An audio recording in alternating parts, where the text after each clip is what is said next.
that it'll be a Bucks game in this one. I like it. But Luka will go off.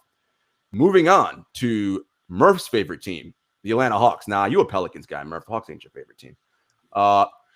Atlanta Hawks. I was like, what? Atlanta Hawks, Utah Jazz. Jazz -6 in this game.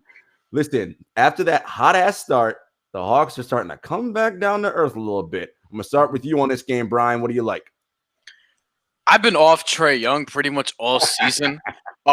Just not from a standpoint of like I don't think he's good or anything like that, but in terms of just betting, he's just somebody I consistently stay away from, especially if you run down his shooting percentages, which I've had to do for fantasy purposes. Now, he got it together a little bit more last game against Philly, albeit a shorthanded Philly team at that point, but he was 26-8. But before that, he shot 5 of 19. Before that, 2 for 9. Before that, 9 of 22. Before that, 6 of 16, 7 of 21. Like he was just on a streak of just being inefficient, not getting the foul calls and not getting to the line as much as he was early on in the season. And people were making a big deal about that on Twitter because that happened mysteriously after Steve Nash said what he was doing wasn't basketball. And Steve Nash was right. It's not fucking basketball. But when it comes to Trae Young, like I just stay away from that.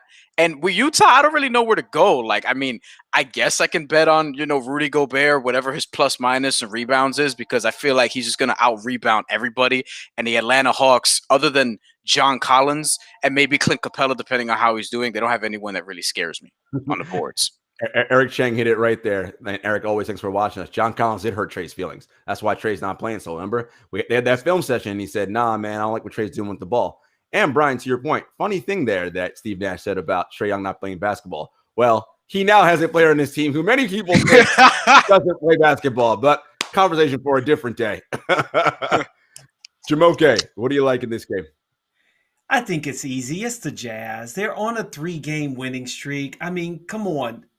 What are we really thinking that Atlanta's going to do? Neither one of these teams actually played in the last 2 days because they both were off because of COVID. But I think Donovan Mitchell, he scored 27 points in the rout of the Cavs. They're coming back home. They have a long homestand. I'm sure they're happy to be home.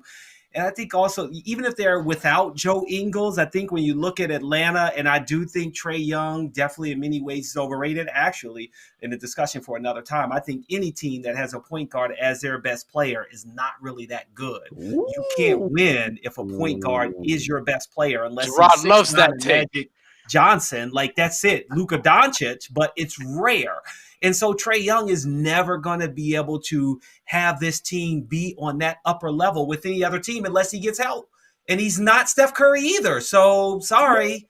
Hawks are just a mediocre team. I think they will forever be that. But then when you talk about this contact tracing and the Hawks coach, Lloyd Pierce, not even being able to be with his team and half of the team being able to had to be left in Phoenix because of this, I just feel like they're just in disarray. The Jazz are 1-2 at home. I think they'll win tonight, be 2-2, and extend that winning streak to 4. Jamoke, spicy takes over there. By the way, as a former point guard at a much, much lower level. Hold on. I actually agree because I knew anytime one of our guys, because I was usually the second or third best player, anytime one of our better guys or the best guy went down and it was me, like, nah, son, I'm not that dude. You know what I mean? Yeah.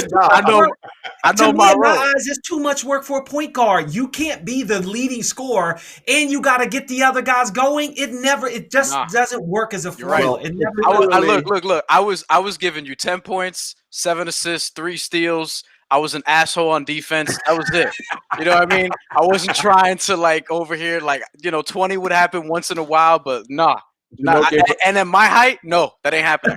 Particularly, Jamoke, if you are a slight point guard, right? Like that doesn't help your cause. So I do see your point there. However, I'm in the Kevin Huerter hive, so you're hurting my feelings right now. Murph, what you got?